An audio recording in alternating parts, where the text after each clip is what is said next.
austeri, tas ir fosīlijas, kas pierāda, kā mūsu cilvēks ir ietekmēta no austeriem, kā cilvēki ēduši. Austeri jākošļā, ja man būtu viena lieta un jātais piketis, piemēram, pie Saimes, tad man būtu plakāts košļājuma austeris obligāti no rīta aizliegts. Mani iedvesmoja tas brīdis, kad tu nezini, kā sanāks. Un bieži vien es arī cilvēkiem saku, es neapsolu, ka izdosies, bet es apsolu, ka būs piedzīvojums. Otrs piketis, ko es taisītu pie Saimes, būtu par to, kad atgrieziet pelēko zirni atkal modē. Šis ir podcasts Pie galda. Jā, vēl viens podcasts, bet par ēdienu šis ir pirmais. Mēs katru dienu par to runājam, tāpēc nolēmām šīs sarunas padarīt plašākas un pie galda aicināt cilvēkus, kurus vieno ēdiens.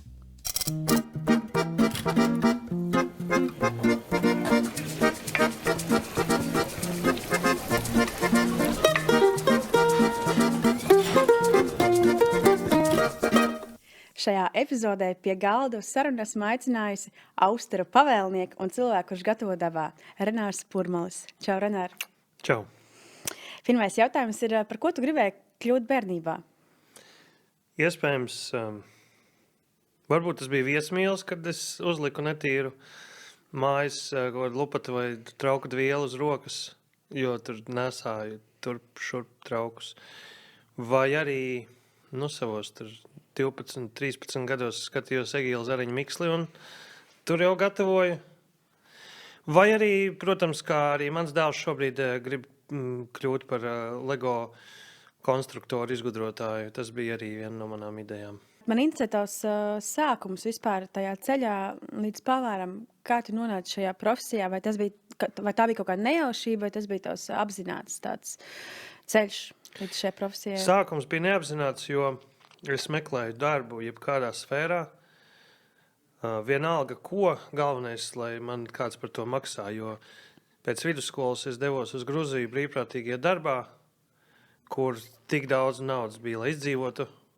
To laika posmu es atgriezos bez nekādiem uzkrājumiem, un man jau pēc nedēļas bija jāsāk kaut kas darīt. Un tā kā es negribēju tajā laikā dzīvot ar vecākiem kopā, tāda es centos kaut ko atrast, un pirmā vieta, ko es atradu, bija trauku mazgātājs.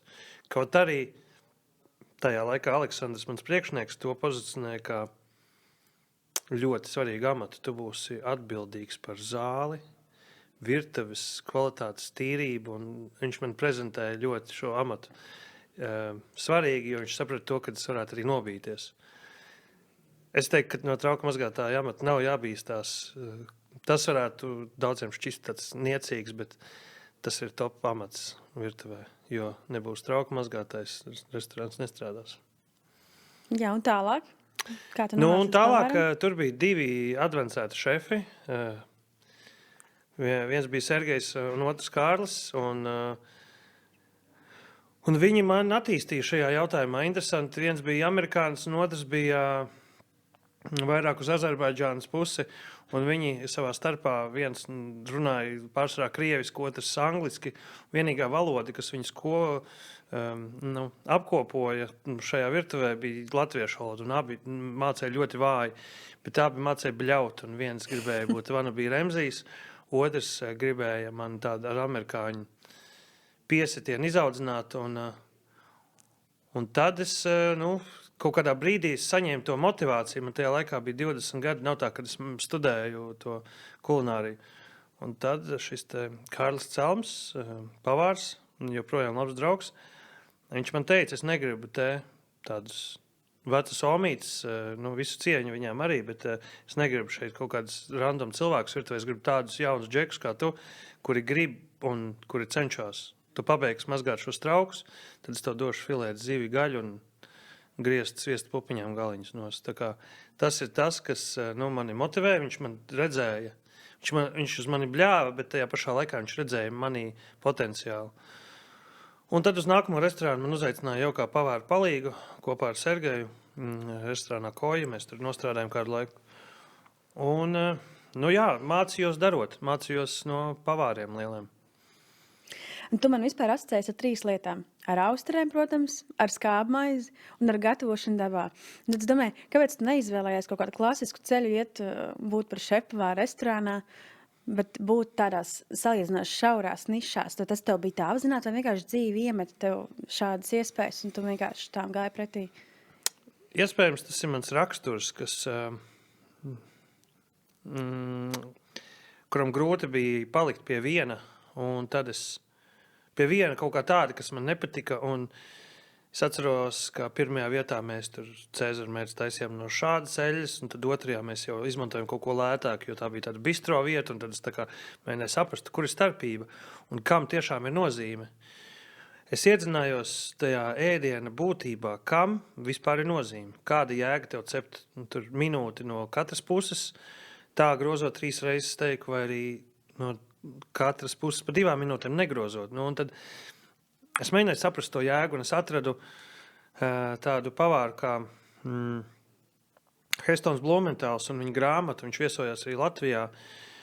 Un mani tas tik ļoti iedvesmoja viņa jautājums, kāpēc tu to dari, kā tu dari. Un viņam bija vesela sērija YouTube ar dažādiem raidījumiem. Viņam bija 2005. gadā labākais restorāns pasaulē. Un mani iedvesmoja to, ka viņš gribēja uzrunāt pavārus, lai viņi uzdod jautājumu. Jo vai tiešām tas, ko tu tagad dzirdi no savu šefpavāru, vai tas labākais veids, kā to gatavot? To tā vienmēr ir stāstījis kāds, tas pats, kas zivī vajadzēja nogriezt galvu un asti, tikai neviens nezināja, kāpēc. Izrādās, ka vecmāmiņai bija krāsnes tik maza, ka nevarēja veselu zivi ielikt. Tas ir stāsts par to, ka mums tā kādreiz teica.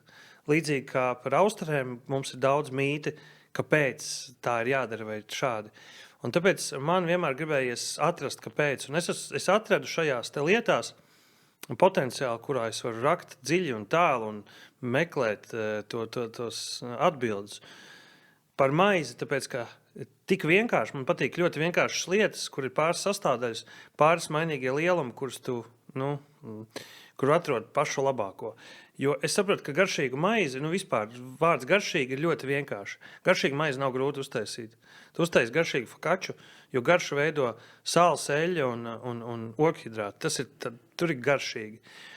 Un restorānā es strādāju mazāk par gadu un es taisīju ļoti garšīgu maizi. Bet tad, kad uztaisi skābmaizi, tur kaut kas ir vairāk nekā garšīgi. Tur vēl ir tā skābuma nianses, un tu saproti, ka tu esi uztrāpījis tos grādus un visu pārējo. Tas ir daudz sarežģītāk.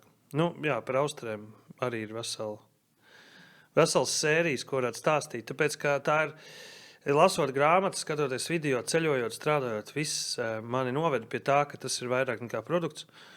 Tas ir vēsturisks, nozīmīgs notikums. Austri, tas ir fosīlijas, kas pierāda, kā mūsu cilvēks ir ietekmēti no austrēm, kā cilvēki ēduši. Un kā mūsdienās cilvēki uztver, tas ir tik vienkārši. Un, protams, gatavot devām, man prieks, ka rekur ir grāmata mana. Jā, tas ir tava grāmata. Tas arī nav kaut kas vienkārši. Tas ir nācis no tā, ka es teiktu, tas ir nācis no tā kontrasta, dzīvojot starp bloku mājām, Imantā un nesot dabas tuvumā. Ieraugot dabu, tas man bija tā kā wow, tas man bija kaut kas tik satriecošs, kad es varēju skatīties tur uz kokiem ar plikām kājām pa sonām bristu, man tā patika. Un tad es kaut kādā brīdī atmetu domu, nevar būt, ka šis varētu būt mans darbs. Un tad man ilgus gadus gatavot dabā bija hobijs. Tā kā... Jā, par austrē, par gatavošanu, par to mēs noteikti runāsim, par ko tev vairāk deg acis, bet es gribēju vēl pieskarties tajā tēmai, ko tu teici, ka tev viss svarīgi tas, kāpēc tā ir jādara, un tas noteikti nav tas vieglākais ceļš, ja tu iedziļinies tajos procesos, kāpēc. Vienkāršāk jau ir vienkārši darīt, tā kā tu teici, nogriezt to zivs galvu asti un vienkārši darīt tās lietas. Vai tev ir bijis kaut kāds brīdis, kad tu gribi iet prom no pavāra profesijas tieši tāpēc, ka tas varbūt nav ērti kaut kādā brīdī? Vai tu esi domājis par to, ka varbūt pavāra profesija varbūt tomēr nav tava lieta? Es esmu gājis kāds 5-6 reizes projām no industrijas ar domu, ka es te neatgriezīšos, jo pirmkārt man nepatika, kādas ir algas virtuvē, kāda ir sistēma, kāda ir darba apstākļi. Man nepatika tie, kuros es biju. Man nelikās tas loģiski. Man likās, ka kā var šī industrijas daļa, tieši virtuve, tu nedrīksti slimot, tu nedrīksti būt vājš, tu nedrīksti neierasties darbā, tāpēc, ka tev ir grūti vai kaut kas tam līdzīgs. Nu, tev vienkārši jābūt. Un es vai nu pagadījos tādā sabiedrībā vai kā citādi, bet nu, kaut kādos brīžos man likās, nu vienalga, nu, tas nav man vajadzīgs. Bet es pamēģināju strādāt reklāmas ražošanas industrijā, kur man paziņam piederēja kompānija, un tad viņš man piedāvāja par projektu vadītāju būt. Tad es, nu, tas gan bija salīdzinoši nesen, pirms kādiem 6 gadiem, es pastrādāju valsts vidas dienestā, kur arī man bija ofisa darbs. Un es katru reizi, mainot šīs profesijas, nu arī es daudz strādājis brīvprātīgajos darbos, dažādos projektos, esmu studējis un tur redzējis prakses vietas, kur cilvēki sēž laboratorijos. Tu no vienas puses liekas, nu nē, virtuve ir sarežģīta vieta, un tad tu saproti, jā, bet visas citas priekš manis ir vēl sarežģītāk, jo stāvēt kājās, cilāt katlus un tur skriet pēc pareizā produkta, tajā brīdī man tas bija pat vieglāk nekā sēdēt ofisā. Tas vienkārši, es atradu savu ceļu. Un tad es šaustījos ļoti, tāpēc arī varbūt nevienam darba devējam pēc kāda laika nelikos īpaši simpātisks, jo ik pēc pusgada, 8 mēnešiem tika mainīts darba vietas. Iemācījos, un man atkal apnika tā virtuve, un es atkal negribu. Līdz beidzot es atradu sevi, ka es sapratu, ka īstenībā es varu apvienot savu hobiju ar savu profesionālo karjeru. Forši. Tas ir vislabākais, man liekas, ko dzīvē darīt to, nu, par ko tev liekas, tev pat varētu nemaksāt, ka tas tavs tā kā hobijs, bet ja vēl par to maksā. Un tad jāstrādā katru dienu. Un tad jāstrādā katru dienu, jā. Un tad ķersimies pie tām austerēm.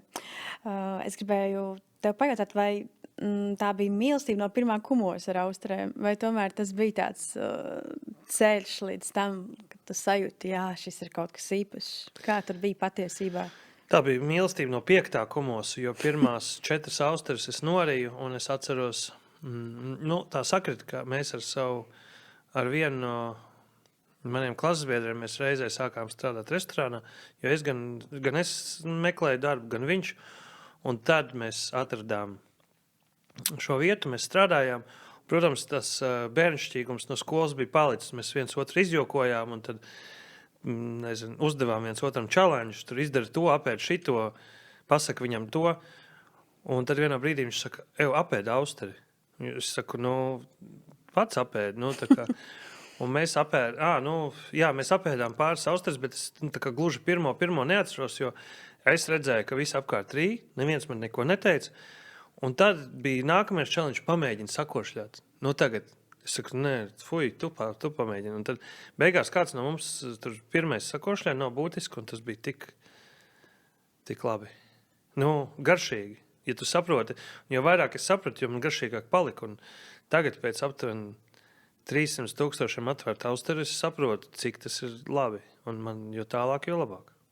Klau, bet tad man uzreiz jūs prasīt, tad tās austeres ir jākošļā vai nav, jo tas tā kā mūžīgais jautājums, un par to joprojām runā, kāpēc, ja nav, tad kāpēc ir iegājis tāds stereotips, ka tas vienkārši jānorī? Nu, lūk, man ir jāuzdod jautājums, no kurienes nāca šis mīts, jo es varētu uzdot tev vai jebkuram citam skatītājam vai es to uzdot pasākumos, šim mītam nav pamatojuma, nav nekāda, nav neviens pamatojums rīt pārtikas produktu. Ko mēs vispār rījam? Nu, mēs varam norīt kaut kādu dzērienu, ja tas nav, nu, nezinu, vīnu mēs pat izbaudam. Nav nekas tāds, ko mums jārī. Mēs zāles varbūt rījam, bet visu mēs izbaudam, ja tas ir saistībā ar ēdienu. Un es neredzu iemeslu, kāpēc austeri būtu jārīk obligāti. Varbūt dēļ tās konsistences, ka viņi ir tā kā, nu, tik tāda gluma, ka viņi grūti sakošā, tāpēc to garšu var izbaudīt labāk norējot. Un sliktās lietas parasti cilvēki ātrāk atcerās. Austeri jākošļā, ja man būtu viena lieta un jātais piketes, piemēram, pie saimes, tad man būtu plakāts košļājuma austeris obligāti norīt aizliegts. Tāpēc, kā austeri ir unikāls produkts, tur iekšā tik daudz garšas. Es varētu salīdzināt to, kā iedomājamies vīnogu mēs norītu. No ārpus varbūt viņa būtu ar glazēta ar kādu mērcīti. Mēs sajustu kaut ko norītu, čerī tomātu norītu, bet tur iekšā ir tā būtība, tas saldums, skābums, kraukšķīgums. Tas pats ir austerē. Tur ir tik daudz tekstūras sastādēs, ka ir garšīgi. Man ir žēl noskatīties uz divu veidu cilvēkiem. Vieni, kas nekad nemēģinās, un otri, kas saka, man negaršo, bet es viņus rīju. Un es negribu košļāt, jūs negribu sajust garšu. Un tad man liekas, ka viņš to dara citu dēļ, vai tāpēc, ka tas ir stilīgi. Un, es pasākumos saku, ja jūs negribat, es visu sapēdīšu. Varat arī neēst. Ja man tiešām garšo un austers jākošļā. Labi, un ko tu pagatavo tam cilvēkam, kurš saka, viņš austers nē, bet tev kaut kas no austeriem jāuztais? Ko tu viņam piedāvātu? Jā, tad es ceptu. Vienkāršākais variants ir, ja mēs uzliekam austeru uz ugunskura, vai arī attaisam vaļā, uzliekam tur, nomācam garšu ar sieru, saldo krēmu, spinātiem un rīmais, tad mums ir Rockefeller oyster, un tad viņi garšo pēc mīdijas. Un, ja tas vēl negaršo, ja gribās nomākt pavisam to garšu, var kūpināt austeru, ko es arī aizsāku Latvijā, iespējams, pirmais. Tad viņi var ielikt eļļā pēc tam, un tad garšos pēc reņģītes. Tas zivīgums, jūrīgums būs, bet viņš būs svaigs. Ir ceļš svaiga austera, ir svaigākā jūras pasaules. Tur nav tāds, ir tāds teiciens, ka if it smells fishy, don't eat it. Viņai jābūt svaigi. Fishy tas nav tas aktuālis, tāpēc es pateikšu vēlreiz, ir jākošļā austers. Jā. Man tas satrauc. Šo mēs ieliksim tā kā podcastu. Jā, austers jākošļā. Austers jākošļā. Bet, Klau, labi, tu iemīlēji austers, tā viņas garšo, viss super. Kāpēc tu izdomāji piedalīties konkursos? Tu nevarēji palikt vienkārši pie tā, ka tu viņus ēdi vai gatavo? Kāpēc tev vajadzēja tas konkurss? Kā tas sākās? Jā, man kaut kādu brīdi es biju sācis vērt gadu, divus. Man likās, ka es labākais vērējs pasaulē. Man tiešām, jo es redzēju tikai sevi un 3 cilvēkus apkārt. Un, es aizceļoju uz Franciju, es padzīvoju tur kādus 6 mēnešus, es biju gan fermās, gan Parīzē strādāju, dzīvoju. Atgriezos apakaļ, taisīju meistarklases, un tad es kaut ko sacentos ar sevi, un tur rādīju visiem kā. Man tajā brīdī likās, ka es kaut ko baigi māku. Un tad notika, Mārtiņš ar Gaitu uztaisīja pirmo austeru festivālu Latvijā, un tur viņi uztaisīja pirmās austeru vēršanas sacensības, kurā es domāju, man jāpiedalās. Un tajā laikā žūrijā bija Mārtiņš Rītiņš, kuram tur bija kvalifikācija, kur laikā atverot austerus, viņi novērtēja, tu esi profesionāls vai amatieris. Un Mārtiņam Rītiņam atverot austeru, iedeva austeru ar lielu čaumalu iekšā. Viņš paņēma mutēt austeru un izšļāva ārā, ko es neesmu redzējis bieži savā dzīvē pēc visiem 14 gadiem, ko varu. Es varbūt 2 cilvēkus vai 3 redzējis, ka kāds izšļaut austeru. Un tas bija, protams, liela kļūda. Viņš man nolika pie amatieriem, un es zaudēju amatieru čempionātā. Man likās, kaut kas šeit nav pareizi, es kaut ko nepareizi daru. Un vēru, man daudz ko izmainīja viens brauciens uz Marseļu, kur es arī prezentēju Latvijas garšu vienā festivālā. Tur es pastrādāju pāris dienas vietējā austeru restorānā, un tur tas francūzs, kurš ar mani vispār nerunāja, viņš nemācīja angliski, viņš man parādīja, vai nu perfekti, vai nekā. Viņš var austeru vaļā, viņš parāda, šitā jābūt. Un es varu, un viņš saka, šitā, no, out. Un es saku, es nevaru viņu apēst. Viņš saka, nē, viņš man atver ideāli un iedod. Viņš man iemācīja tādu tik stingru būtību uz to, ka vai nu ideāli, vai neko. Protams, man būtu žēl, es tā varbūt nedaru, ja kaut ko baigi tur sagriežu, es pats apēdu viņu. Bet es centos labāk, un līdz brīdim, kamēr pie mums uz Austeru festivālu atbrauca tajā laikā 3-kārtais, šobrīd viņš ir jau 6-kārtais pasaules čempions no Igaunijas, Antī Lepiks, ģeniāls cilvēks, un tādā veidā es iedvesmojos, ka cilvēks no ne austeru audzēšanas valsts var kļūt par pasaules čempionu tādā lietā. Arī Raimons Tomsons man ļoti iedvesmoja ar vīnzenību, ar to, ka māk izdarīt un iemācīties kaut ko tādu, ko neviens cits labāk par viņu tajā gadā nevarēja to izpildīt. Es vienā intervijā tieši lasīju, tu stāstīji, ka Latvija, kurā nav vīna, tā kā nekādas tradīcijas, uzvar pasaules konkursā vīnzins no Latvijas, jā? Vai tu, kur mums austers šeit nav pieejams, jā? To aizbrauc uz čempionātu pasaulē un dabū pirmo vietu. Kā tas nāks, tā kā, kad bieži vien tie mūsu cilvēku panākums gūst kaut kur tālumā, kaut kur ārpus mājām? Kāpēc mēs cenšamies. Mums vienmēr ir, mūsu vēsture ir tāda, ka mēs esam centušies izsisties, izdzīvot, pierādīt sevi, jo mums nav nekas uzdāvināts. Francūži ir izdarījuši ļoti daudz, bet es redzu, ka pēdējie vairāki 10 gadi ir gulēt uz lauriem, un viņiem ir labākais siers, sviests, austeris, jūras veltes, viņiem daudz, kas ir labākais. cik es zinu, Eiropā tālāk neesmu daudz garšojis, un viņi uz tā sēž, un viņi nemācās ne citu valodu, jo viņi var vienā valstī visu izdarīt. Mums ir gan jāmāk vismaz 3 valodas, jo kurš latvietis mazāk par 3 valodām māk? Kurš nav bijis kaut kur ārzemēs vai siltajā zemēs? Mums ir ļoti daudz jāstrādā, lai mēs izsistos. Cik mums ir uz 100 cilvēkiem, mums lielākais medaļu skaits vai arī olimpiešu skaits. Tāpēc mēs cīnamies par katru centimetru. Un tajā laikā es domāju, kāpēc atkal Igaunija kaut kur priekšā. Man ir jāparāda latviešu spīts, un es iedzinājos tajā. Es saprotu, kādas detaļas man ir jāuzlabo, kādi milimetri, kur ir jānoslīpē, lai es kļūtu par čempionu. Pastāst tieši par tām aizkulisēm, austaru vēršanties čempionātos un citās sacensībās. Kas paliek aiz tā kadra, ko mēs vispār neredzam? Paliek gatavošanās, tajā jo sacensības nav tāds garš process. Tu pavadi aptuveni 5 minūtes uz skatuves. Tas nozīmē to, ka pašas sacensības, tu uzkāp uz skatuves, tev tiek dots 32 austeres, no kurām tev jāatver 30 un jāskārto smukās rindās un kolonās. Tiek fiksēts laiks, tā paplāte tiek aiznest uz citu telpu, kur žūrija, neredzot dalībnieks, lai neietekmētos no tiem, redz numuru tai paplātei, viņi skaita kļūdas. Un kļūda ir sagriezta austera, nedalīta, vai arī čaumalu uz austeres, kas nozīmē, ka tajā austerē jābūt pasniegtai kā restorānā. Tradīcija sākusies Galvejā pirms 70 gadiem, kur kafejnīcas restorāns sacentās, kurš ātrāk var pasniegt austeri. Un tā, viņi mēģina noskaidrot, kurš ir labākais šajā austeru pasniegšanā, jo tas nav tikai ātrums. Un es iedzinājos, kā tas viss notiek. Es piedalījos pirmajās sacensībās Eiropas čempionātā 2020. gadā, principā mēnesis pirms Covid sākās, un tad tas viss apstājās. Es trenējos 3 mēnešus, jo austeres es vēru jau no 12. gada, bet tieši austeres sacensības ir kaut kas salīdzinoši nesenāks no 19. gada beigām.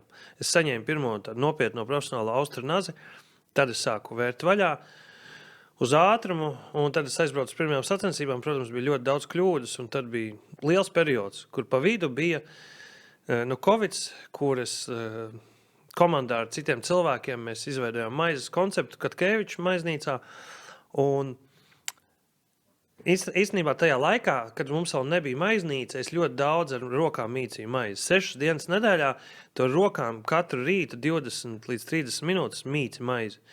Man roku spēks palielinājās, un līdz ar to pēc tam es varēju austeres daudz labāk un ātrāk vērt vaļā. Un tad es sapratu, saistības. Līdzīgi kā tajā kung fu filmā, kur skolotājs lika krāsot sienu, piemēram, beigās viņš saprata, ka tā kustība ir noderīga. Un tad pāris reizes kaut ko sapratu, kaut ko nē, un tad es izdomāju, ka es gribu nopietnāk tam pieķerties. Es atradu fizioterapeitu, kas man trenē fiziski, kājas, muguru, rokas, lai es būtu fiziski spēcīgs un nenogurt. Un kā ar kādu spēku es varu pirmo, tā arī pēdējo austeri. Jo virtuvē ļoti daudz sūdzās par muguru, kājām un tā joprojām, un es sapratu, ka mūsu veselība tas ir svarīgākais, kas mums ir jārūpējas par visu ķermeni kopumā, un paralēli es domāju arī stiprināt tieši šajās sacensībās. Otrā lieta bija tehniski, kur visos iespējamos pasākumos es centos iekļaut tās austeres, lai es trenētos visu laiku, jo katra austera ir dārga, un vienkārši mājās vērt vaļā tas ir neprāts. Es vēru pasākumos vaļā un rādīju, un cilvēkiem patīk, tas ir šovs. Un trešais ir mentālā sagatavotība, jo vairākās, pirmajās sacensībās ne, bet pēc tam, tad, kad tu jau kaut ko esi iemācījies, un tu saproti, uz ko tu esi spējīgs, un tu drīzāk uztraucies par to, ka tu vari sačakarēt kaut ko. Tas ir tas uztraukuma kodols, kā tas vispār veidojas. Jo tu neuztraucies, ja tu neko nevar dabūt, tu arī neuztraucies. Drīzāk baidies, ko tu vari zaudēt. Un tu vari zaudēt iespēju tikt labākā vietā. Un es tiešām par to satraucos. Lai tiktu tam pāri, nejauši man atradās olimpiskais sportists, Kristaps Zvejnieks, kurš šobrīd strādā ar sportistiem. Viņš ir beidzis savu profesionālo karjeru sportā pēc 3 olimpiādēm, bet viņš šobrīd trenē sportistus mentāli. Viņš ir sporta psihologs, Un kādam varētu šķist smieklīgi, bet es viņu izvēlējos, lai trenētu savu mentālo noturību skatuves, jeb savā startā, savā sportā. Kādam tas ir tamborēšanas čempionāts, kādam tur kartupeļu mizošanas čempionāts, bet kā jau mēs zinām, ka terapeitam tava lieta ir, tajā brīdī viņam ir svarīgākā, viņš pievērsās ļoti nopietni, un kādam tas tā kā varētu būt smieklīgi, ko vēl neizdomās, come on, austeres vērt uz ātrumu vaļā. Bet, nelielai grupiņai ar cilvēku tas ir svarīgi. Un ir sevišķi tajās valstīs, kur tas ir nopietni, kur restorānā sēž pilns restorāns ar cilvēkiem, to jau ir ātri, smuki un labi. Mums ir čempionāti daudz dažādās nozarēs, un ja tas tev priecē, tu vari iedvesmot citus ar to, tad kāpēc gan nē? Un šis ir tas lielais sagatavošanās posms, kur visi salikās kopā. Un... Jā, 2024. bija mans gads, kur pasaules čempionātā galvajā es ieguvu pirmo vietu. Tur arī bija tā žūrija, kas tā kā neredzēja, kurš to... Jā, tas ir katrā čempionātā. Viņi neredz, kā tas notiek. Un tev jau bija sajūta, ka tas būs tavs tituls, vai tu vēl nebija pārliecināts līdz galam? Spiediens bija liels, jo 2023. ieguvu otro vietu. Un vissarežģītākais ir tieši no... pazīstamiem, puspazīstamiem cilvēkiem vai cilvēki, kas tev sako, un viņi saka, saņemies, tev izdosies, lai tev veicās. Tas nepalīdz vispār nekā. Palīdz varbūt tie, kas ļoti tuvu tevi zina, ka viens no tiem ir Reinis, kurš pēc tam arī citās sacensībās, viņš bija kā mans treneris, un trenēja arī tehniski un ar padomiem. Un tie, kas tuvāk tevi zina, viņi zina, ko tev labāk izdarīt. Tāpēc tā aizmugure ir tāda, ka tajā brīdī, kad tu esi uz skatuves, kā jebkurā sportā, un ja jūs kāds no skatītājiem gatavojas kādam sporta veidam vai arī uzstāšanai, tur ir koncentrēšanās, kas mums mūsdienās sarežģīta, bet klausoties no pasaules čempiona, tu skaties tikai uz austrēm un uz sevi. Tā kā paliek tikai divas lietas austeres, un tu viss pārējais pazūd. Tu nedrīkst domāt par laiku, par skatītājiem, par blakus esošiem, nekas nav svarīgs. Un, ja tu to vari nokoncentrēt, tad viss sanāks. Un ko tev dod šī sajūta piedalīties šādos un dabūt titulus? Ko tas tevī maina? Droši vien tas vīrišķīgā cīņa pēc kaut kādas gandarījuma, pēc uzvaras, pēc atzinības, jo kļūstot par čempionu, es dabūju viena stikla gabaliņu, tur, kur uzrakstīts valdu čempionu. Viss nav nekāds balvas. Tad čempionātā nebija pat šampaniešu pudeli vai nekas. Tur. Bet tā sajūta ir fenomenāla. Tas ir kaut kas tāds, par ko tu esi sapņojis un domājis tikai paši krutākie džeki to var, un tad izrādās, ka tu esi viens no viņiem. Tas ir vienkārši ārkārtīgi liels gandarījums. Un, ja kāds saka, tas ir viss, principā jā. Tas ir... Viss nākamais nāk pēc tam. Ir vai tās ir intervijas, vai arī lielākais, kas man pēc tam nāca, ka man uzaicināja uz Dubaju, vietējā Dubajas austeru ferma vadīt vienu lielu austeru festivālu Dubajā. Tad pēc pusgada es tur biju. Un februārī plus 30 grādos vadīja austeru festivālu. Jā. Tas bija laikam patīkamākais, jo Dubajā ir divas lietas, ko darīt, vai pelnīt naudu, vai tērēt. Un es aizbraucu, es vēl nemācēju pajautāt, es tur ļoti pieticīgi pajautāju tur naudu. Un aizbraucu, un, protams, tā bija ļoti liela pieredze. Un viņiem vajadzēja, protams, tā kā tādai lielai biznesa pilsētai, viņiem vajag ātrāko, labāko un krutāko sakarā šajā jautājumā. Un es ļoti sen, tā kā man ir savs uzņēmums un es taisu savus pasākums, man ļoti sen nav bijusi darba intervija. Un toreiz tā darba intervija bija 31. decembrī. Jo viņu Arābu valstīs, viņiem, es tā nopratu, viņiem nav tāds brīvdienas. Viņiem ir, tagad 1. un 31. un 1. gadu mijā viņi strādā. Tā kā viņi alkoholu nelietot, viņiem nav tāds paģirs, viņiem nevajag tur 5 darba dienas pārvērst par brīvdienām. Un viņi saka, tu vari 31. mums vajag sapulci. Mums vajag uzfilmēt, kā tu uz skatuves runā. Tu vari līdz 2. janvārim sagatavot šādu video. Es tā padomāju, ka šodien būs vecgada vakars, un pēc tam ir 1. un 1. janvārs ir jau klišejiski. Kāds otrs, es teicu, sorry, I don't have this kind of video. Viņi saka, ok. Beigās saka, bet es varu jums sagatavot, kā es vienkārši runāju angliski. Un tad viņam apmierināja, mēs visu sarunājam, un tāds arī notika. Bet tu esi trenērs skaitījis, cik apmēram austeres tu esi atvērs savas dzīves laikā? Ļoti aptuveni tie ir 300–320 tūkstoši. Nu, tas ir pietiekami daudz. Un cik apmēram austra viena maksā? Šo nestāst nevienam, jo. Iepirkumā viņa maksā aptuveni eiro līdz 2 līdz 3 eiro. Veikalā viņa maksā 1,52 3 eiro veikalā maksā, un restorānā viņa maksā 3, 4, 5, kādās 6 eiro. Tā kā aptuveni tāda tā gradācija. Austrē uzcenojums ir aptuveni 100%. Ja mēs uztaisam ēdienu, kurš ir reiz 3, tad Austrē ir tieši tik, cik Austrē tāds uzcenojums, pa ko tev ir jāstais ledus, mērces, jāsamaksā sev un gaismām, elektrībai jābūt. Jebkurā gadījumā diezgan dārgs hobijs. Jā, tas ir dārgs hobijs un ir labi, ka ir kas ēd viņas. Jā.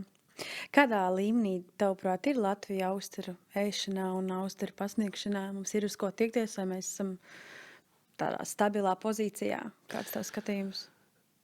Mums ir šaura fanu grupiņa, kas regulāri apmeklē austeru festivālu, ko es organizēju. Ir cilvēki, kas dodas uz austeru vietām. Tā ir tāda, es nezinu, pāris tūkstoši cilvēkiem, kas ēd austeres.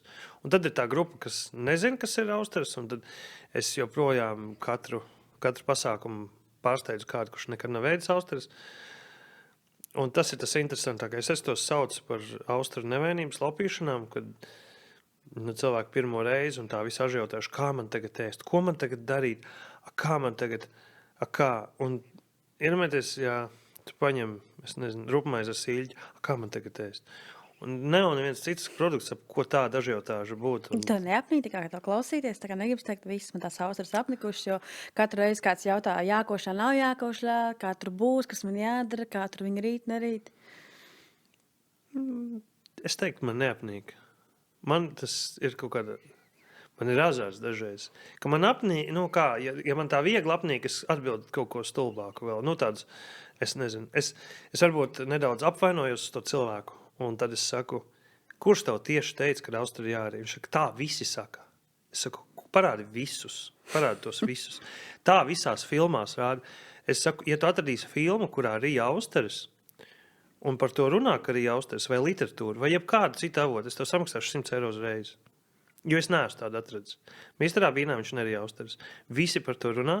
Es esmu izanalizējis Misteru Bīnu, un man liekas, ka viņi ir pret austeru ēšanas kultūru, jau pašos pamatos ir izdomāti kaut kādi, kaut kam producentam ļoti nav paticis austeres. Tur katrs moments es esmu analizējis, kā tas tiek darīts, un tur ļoti daudz nepareizas lietas. Pirmkārt, Misters Bīns rīja austeres, košļāja vienu pēc otras, jo viņas bija brančā, viņas bija daudz. Branču un austeres nav savienojums lietas, jo katra austere ir dārga. Tur ir maz tauki, un viņas var apēst daudz. Tas nav. Ja brančā ir austeres, tad kaut kas tur nav kārtībā. Vai nu vecas, vai ceptas, vai lētas, vai kaut kas nav. Par katru austeru būtu jāmaksā. Tu nevari nolikt un ēd, cik gribi. Tas nozīmē, tas jau ir nepareizi, tad viņš rīja nepasmaržojot. Viņš ēda vienu pēc otras, bet var redzēt, ka viņš košļā, tas mums bija pareizi. Viņš ēda. Un tad pie blakus galdiņa cilvēks pateica, ka nav kārtībā, un tad bija tas filmu cienīgais skats, kad bija zoom out, un tad viņam bija visu nakti slikti. Tas ir ieēdies cilvēkos. Ko mēs darām savādāk? Mēs sūtam austeres un izvēlamies, mēs klausamies, ko par austeriem stāstu, mēs pašmažojam austeri un izbaudam. Mūsu uzdevums nav rīt. Ir bijuši pasākumi, ceļš, tas taisa korporatīvos lielos pasākumus, uzņēmumi, tur vairāk 100 cilvēki. Man ir bufeti ar 500 austeriem, un ir cilvēki jau pa brīvi ir, un viņi nāk un ēd. Cik viņi maksā? Es saku, 5 eiro. Un es saku, bet šeit pa brīvi, viņi saka, wow, un tad viņi ēd un ēd. Un tāds, kaut kāda daļiņa latviešu tā, ja pa brīvi, tad apēdīs. Es vairs nevaru, bet es apēdīšu. Kaut kas tam līdzīgs, bet no offense, lai ēd.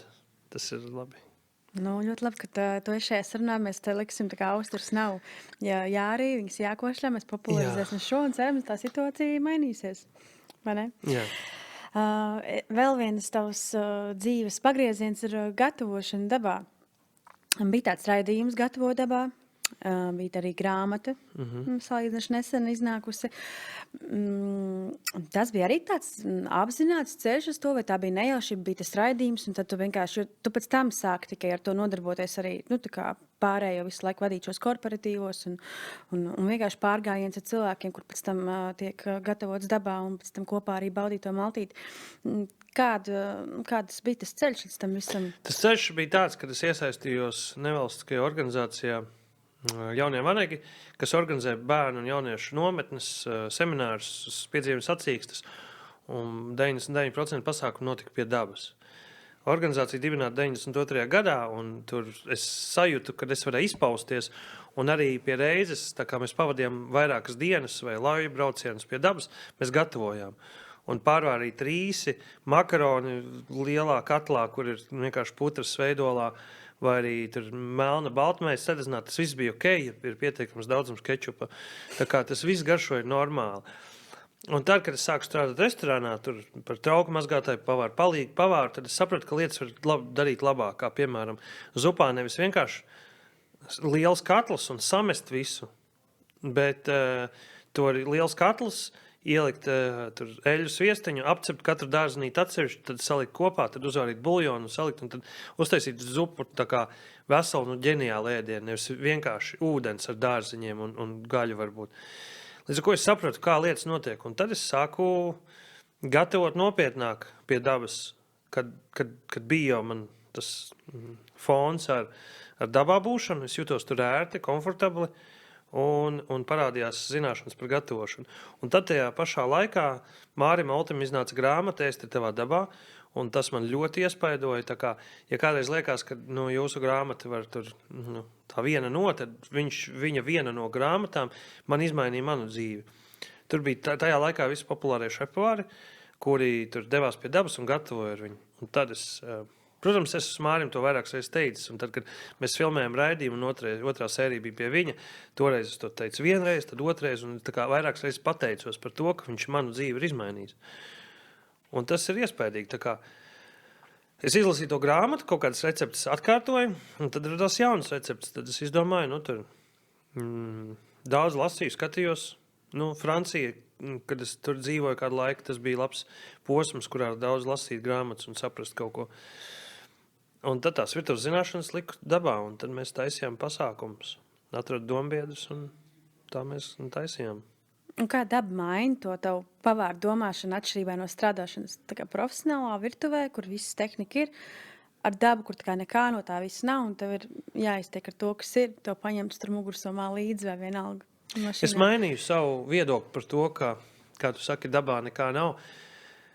Tu teiktu līdzīgi kā citi saka, ko dabā var pagatavot? Kas, tev nepietrūks tur, nezinu, kaut kas. Man liekas, ka virtuve ir ierobežota vide, kurā tu nevari uzkurināt lielu ugunskura un uzlikt, es nezinu, čupu ar lapām, lai kūptu. Tu to nevari izdarīt. Tu nevari pielikt veselu slašus pie dēļu un 7-3 stundas. Tu nevari oglēs cept dārziņus, un lai viņi deg un smaržo pēc deguma. Tā kā tik daudz, ko nevar izdarīt virtuvē.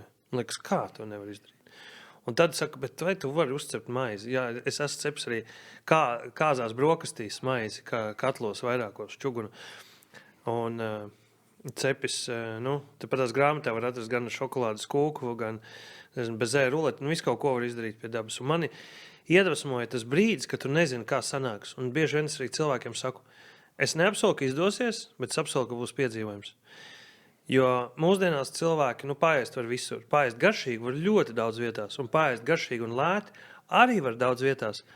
Bet piedzīvojumu nav tā, kad var dabūt. Un tad, kad cilvēki ir kaut kādu dzīves laiku nodzīvojuši, kad cilvēks saka, ko man viņam uzdāvināt, kad viņam viss jau ir.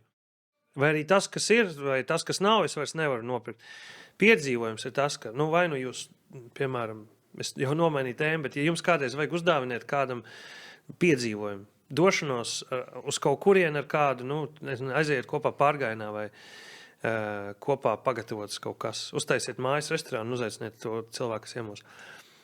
Es sāku domāt par gatavošanu dabā kā par piedzīvojumu, kurā tu nezini gala iznākumu, un vēl viens iedvesmas cilvēks ir Francis Malmans, kas dzīvo otru puses pasaulē, Argentīnā, kur gatavošana uz uguns ir viņu kultūras sastāvdaļa. Un tur viņš teica, ka uguns ir tāda fundamentāla lieta, kur tas ir tas, kā cilvēks ir attīstījusies. No pirmā uguns liesmas, ko mēs spējām kontrolēt, mēs esam attīstījušies ļoti ātri salīdzinot ar visu pasaules vēsturi.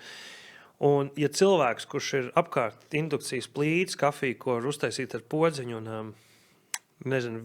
ēdienu, ko var nospiežot arī telefonā pogu dabūt, tad atgriežoties pie uguns, tu jūti tādu pirmatnību, tu jūti dzīvi, tu jūti tādu veselumu. Un tāpēc, ko nevar nodefinēt, tas ir mūsos. Mēs joprojām esam tādi aizvēsturiski, fizioloģiskas būtnes, tikai pēdējo 200 gadā laikā izdomājuši, kā dzīvot moderni. Tāpēc man tas uguns būšana, es tagad ļoti teatrāli runāju, bet vienkārši sakot, cilvēkiem patīk skatīties ugunī. Jā, tā ir hipnotizējoši savā ziņā. Tas ir. Jā, un tas ir pievelk mums. Labi, bet tu saki, ka tu mainīji to domāšanu, un tu pielāgojies dabai. Bet gan jau ir bijis situācijas, kad tev kaut kas tev trūks, ka tu nevari to uztaisīt. Kas ir bijis, varbūt kaut kas tāds traģikomisks, ka tev kaut kas neizdodas tikai tāpēc, ka kaut kas ir aizmirsts, vai kaut kas nesanāk konkrētajos apstākļos dabā? Jā, es sākšu atbildēt uz jautājumu, ko nedrīkst aizmirst. Eļļa, cukurs un sāls, ko tu nevari ātri aizvietot.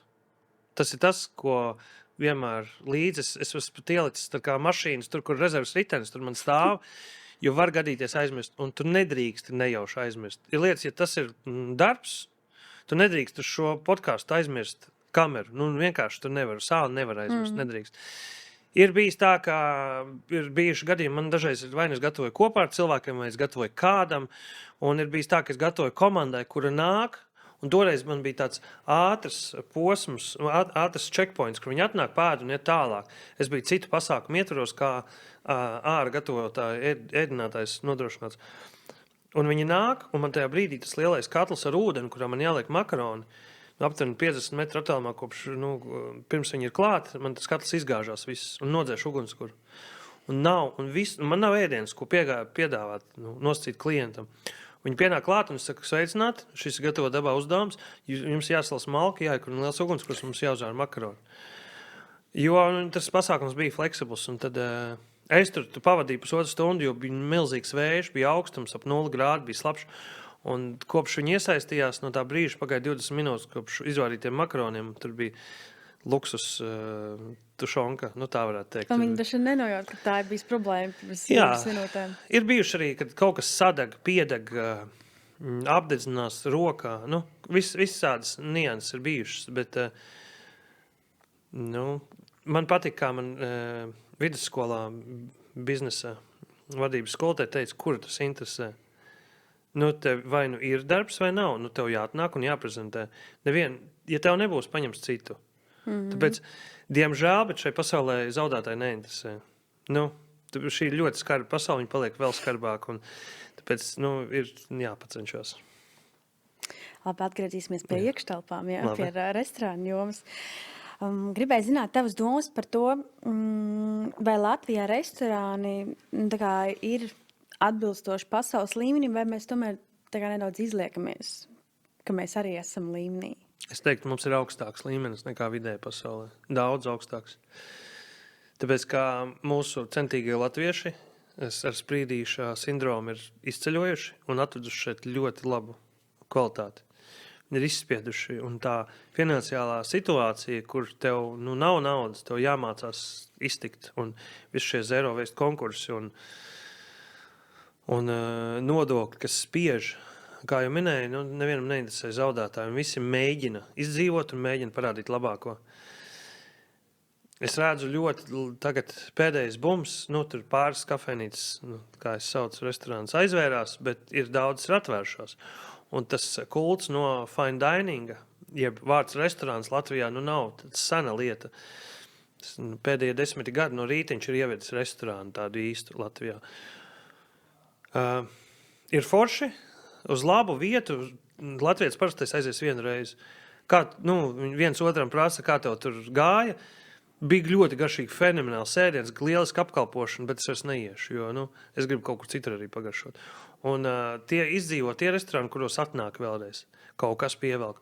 Un man tā liekas, ka mūsdienu populārā vieta ir kaut kāds starp bistro un restorānu, ka tāds smalks bistro, kas nav tik dārgs kā restorāns, kur tu vari aiziet vienreiz, divreiz mēnesī ērti, nenolopot sev daudz laika vai naudas. Jo daudzi baidās no tāda pārāk uzpūstas kaut kādas lietas. Es tieši gribu to. Es gribētu reizi pusgadā iet uz kaut ko dārgu, skaistu un sarežģītu, bet tie dārgie restorāni nav visiem vajadzīgi. Pirmkārt, tu nesaproti, kas tur notiek. Tu aizēji uz dārgu operu. Tu aizēji uz Donu Kihotu, nezinot, kas tur notiek. Kāda jēga tev no tā? Tu redzi, kad cilvēki kustās runā savā starpā. Tu aizēji uz restorānu, tu redzi, tur mērcīta, gaļiņa, tad tev nav saprašanas, tad tev nav jēgas. Jo, kā jau minēju, garšīgi, un ka garšīgi ir, arī McDonaldā dažreiz bišķiņ garšīgi ir, ja tev vajag. Tev ir garšīgi mājās, daudz, kur ir garšīgi. Tāpēc uz restorānu nevajag iet, lai būtu garšīgi. Tev vajag izpētīt un atrast to labāko vietu. Tāpēc atbildot uz to jautājumu, Latvijā ir ļoti labi. Var atrast, manuprāt, Latvijā ir labākās konditorijas, kādas es redzēju, bulciņas un viss šie. Protams, Parīzē ir pāris unikāli gadījumi, bet, ja runājam par vidējo, tad mums viss ir kārtībā. Mums vienīgais trūkst maksāt spējīgi klienti, bet tas ir. Jo Parīzē strādājot, ir vietas, kur visu laiku ir pilns, un viņi var darīt, ko viņi grib. Viņi tirgo atsaldēt lietas. Un sliktas lietas. Jā, un vienalga. Un viņi jau atrofējās no tādas kvalitātes noturēšanas. Ja tie nav liela ķēdes uzņēmumi, kuriem kvalitātes ir cits standarti. Mēs, diemžēl, to nevaram atļauties, jā.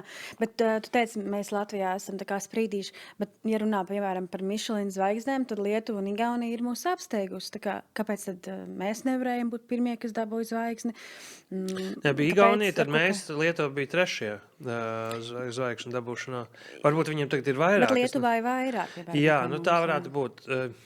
Tad kur ir problēma, kāpēc mēs neesam tik labi tomēr šajā jomā? Es nezinu. Kā tev šķiet? Ir daudzi labi pavāri aizbraukuši, kuri ir tik ambiciozi, ka viņi grib tiešām kaut ko sasniegt. Jo mani ir dažreiz demotivējis tas, ka iedomājamies vislabāk situēto finansiāli, prestižu ziņā, vislabāko iedomājumu pavāru Latvijā. Katram varētu būt savs. Tu saki, vai cik man gadi jāstrādā, lai es tik līdz viņa līmenim, vai man patīk viņa līmenis, vai es gribētu tik tālāk. Tas ir viss, ko tu vari dabūt. Un ir cilvēki, kuri uzreiz sapratuši, ka nē, es gribu meklēt kaut ko citu un kaut ko labāku. Es nezinu, es tikko biju Igaunijā, netālu no Latvijas robežas, ir viens mazs restorāniņš, kas man ļoti iedvesmoja. Tur ir 3 māsas, tā arī saucās igaunisks restorāns 3 māsas. Man iedvesmoja, kā viņas darbojās. Viņām katrām ir sava dzīve. Viena audzē aitas un vilnu, viena audzē dārzeņus, trešā tur arī kaut ko dara, nezinu. Un viņas visas satiekās restorānā, sestdienās, svētdienās. Viņas pasniedz 12 cilvēkiem vakara servisu. Ziemā viņi strādā 2 dienas nedēļā, vasarā 3.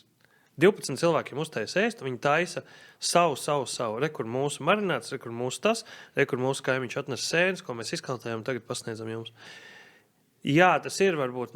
Viņi ieguva zaļo Michelin zvaigzni, un viņi ieguva arī gidā ir tikuši.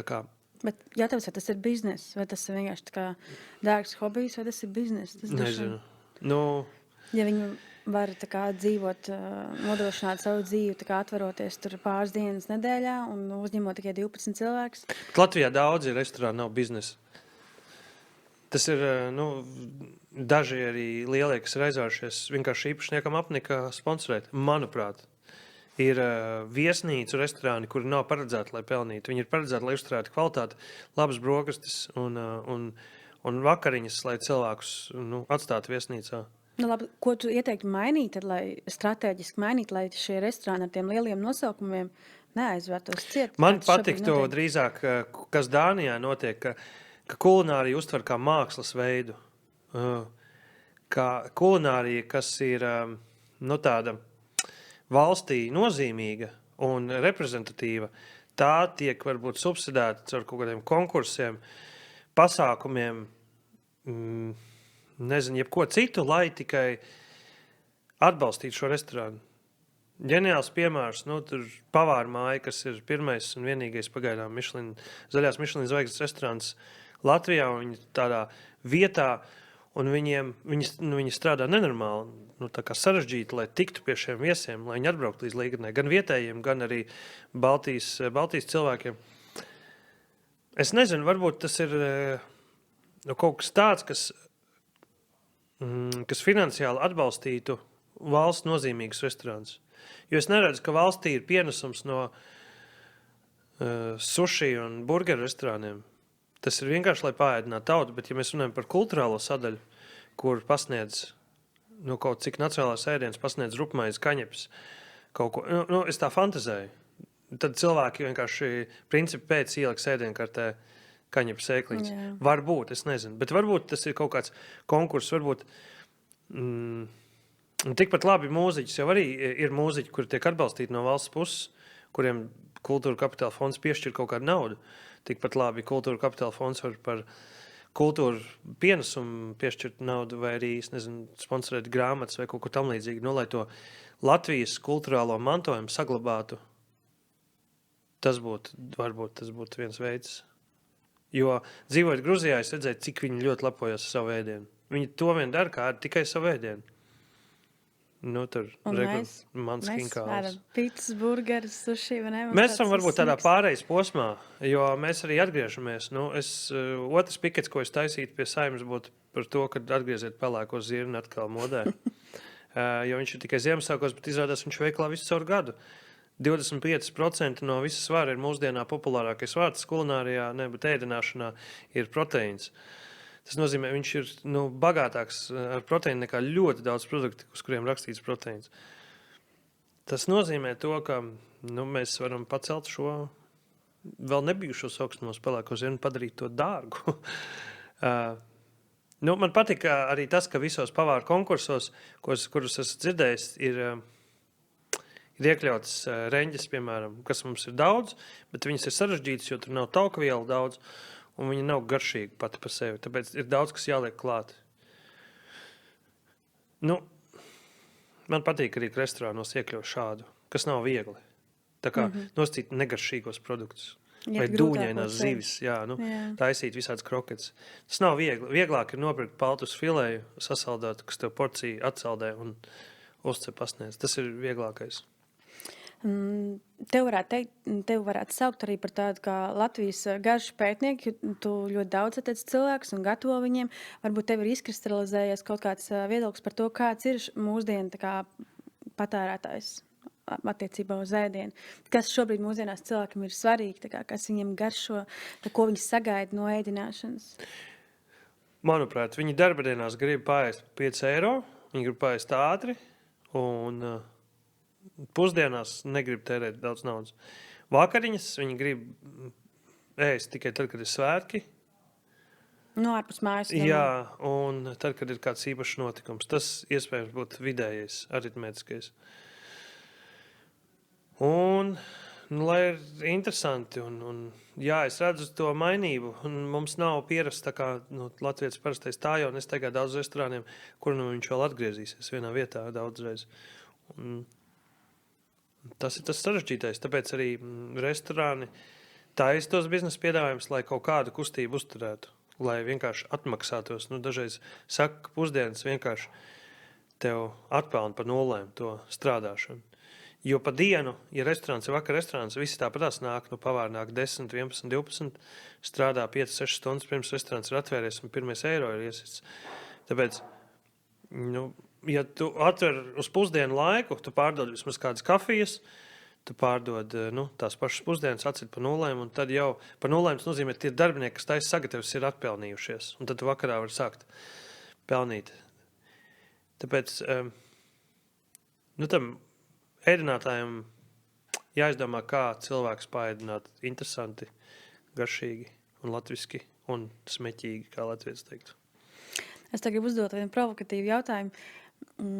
Vai ir kāda restorāna Latvijā, kas, vai kafēnītes, mēs par restorāniem runājam dažādu līmeņu vietas, kas bojā šo reputāciju ēdināšanas? Vai tādas vietas ir, un ja ir, tad vai viņus, tā kā vajadzētu tad aizvērt, piemēram, kaut kādas vietas, kas tev varbūt pat pašu kaitina, ka viņas tā kā viņu esamība šajā biznesā kaut kādā veidā traucē visiem pārējiem šajā biznesā. Vai tā varētu būt, vai tas tā nav? Nē, es par to neesmu domājis. Tirgus kaut kā to regulē. Un vienīgais, par ko es domāju, kad uztaisīt austeru policiju un apcietināt tos, kas sagraiza austerus un iemet čaumalas austerēs. Un liek norīt. Es esmu filozofējis un fantazējis līdzīgi kā stila policija, kas varētu atņemt sievietēm tur tāda veidā apaus, piemēram, un neļaut staigāt, jo tas nav stilīgi. Tikpat labi, PVD jau risina šo jautājumu ar to, vai tu atbilstoši pārtikas higienas normām risini savus jautājumus restorānā, bet tikpat labi varētu būt. Man patika arī tas, ka viņi skatījās, ja tur rakstīts, piemēram, tur makaroni ar parmezānu, tad viņi skatās, vai tev ir parmezāns, pa īstam parmezāns. Jo, ja tu sajauc parmezānu ar saldo krējumu makaronos ieliec, tad tu vari arī nejust, tas parmezāns vai grana padano vai jebkurš cits cietēsies, tu nevar tā viņu atšķirt. Tāpēc es nezinu, kur ne vēl šo regulēt, cilvēkiem jau pietiek. Ja tu jautā, vai kāds būtu jāizvar, es nezinu, es tā grūti pateikt. Ja man kaitena, es neeju, un mēs balsojam ar savu maciņu, mēs vienkārši tur neejam un nēdam. Un vai viņš tik subsidēts no kaut kādām citām naudas vienībām, vai arī viņš aizvērsies pats no sevis.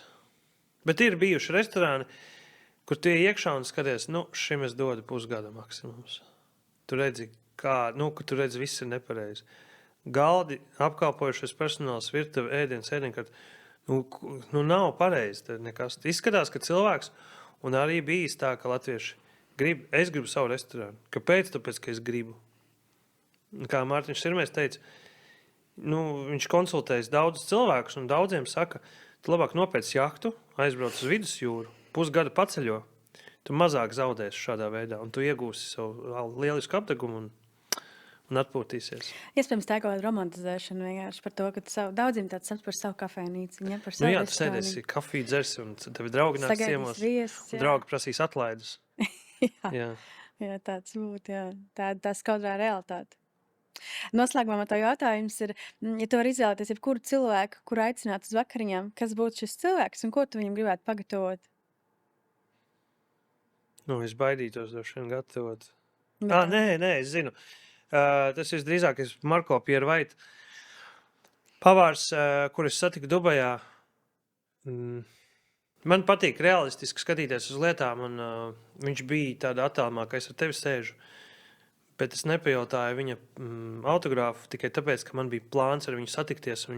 Viņam bija pēc scenārija jākāpj uz manas skatuvas, un tur bija celebrity shake-off, kas nozīmē visiem bija paredzēts laust austeres vaļā uz ātrumu. Un man pēc plāna, pēc visu scenāriju, tas bija tāds liels festivāls, kur viņš rādīja lielu sponsoru vadītas. Viņš rādīja, kā gatavot makaronus mērcē, es rādīju, kā austeres vērt vaļā. Un bija paredzēts, ka svētdienas vakarā viņš nāk, un visi tie slavenie pavāri, tur vēl bija vairāk citi, un var austeres vaļā uz ātrumu. Un pēc scenārija es stāvētu viņam aiz muguras un bļaut uz viņu kāju.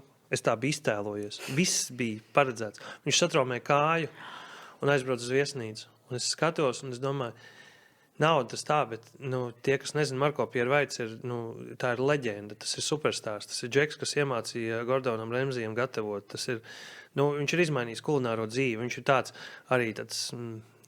pret sistēmu ejošs. Viņš atdeva savus 3 zvaigznes, viņš ir jaunākais šefpavārs, kurš ieguva 3 Michelin zvaigznes. Ar viņu varētu, varbūt... Ko tu viņam gribētu uztaisīt? Es nezinu, mēs droši vien austeres vienkārši pēstu. Man negribētos tā kā mēģināt pārspēt kaut ko. Un otrs cilvēks, ar ko es gribētu ar vairākiem, bet otrs cilvēks ir Mārtiņš Sirmais, jo es to arī daru. Kāpēc es viņu gribētu? Jo man dažreiz arī ar viņu sanāk satikties un parunāties un padzert kafiju vai paēst kopā. Tā kā man patīk piepildīt savus sapņus, un dažreiz es mēģinu tos sapņus reālus, lai viņus var piepildīt. Es domāju, mātiņas sirmo tas ir ļoti reāli. Tas Cerēsim, noteikti notiks. ja Un viņam es būs laiks. novēlu arī satikt tavu elku un iedvesmotāju, lai top šādas satikšanās pat vairāk. Paldies. Paldies tev par sarunu, Renār. Man tev ir neliela dāvaniņa. Kaut kas tavam komfortam tematiski vari atvērt un paskatīties. Droši vien tev kaut kas tāds jau ir, vai visi parasti grib kaut ko tādu uzdāvināt saistībā ar Austrēm? Tā tad, tu pareizi uzmanēji, es laikam esmu pasūtījis visu, kas ir saistībā ar Austrēm. Es esmu uztaisījis arī, man ir plānā, bet es sācu savu Austru merču. Man ir mājaslapa, kur tirgoju Austru krekliņus. Man draudzene Marta viņu uztaisīja, viņa ļoti daudz man palīdz šajā laikā. Un, jā, tas ir tas, ko tas ir mans nākotnes sapnis, uztaisīt tādu populāru, atpazīstamu Austru merču. Viss kaut kādas lietiņas, kur sadrukāts Austras. Man vienmēr patīk šīs iededzes sajūtas. Tas kaut kas kurināms. Jā, bet man patīk. ne tādā ziņā. Tā, es varu skatīties? Ok. Skaisti. Skaisti. Paldies tev, Liels. Paldies tev, Renār, par sarunu. Bija tiešām interesanti. Un, man liekas, varētu vēl stundām runāt par Austrēm, par dabu, par maizes. Vēl visu kaut ko būtu gribējis jautāt, bet, diemžēl mums laiks ir ierobežots. Un varbūt satiksimies kādu sarunu citā reizē. Paldies. Lai tev viss izdodas. Paldies.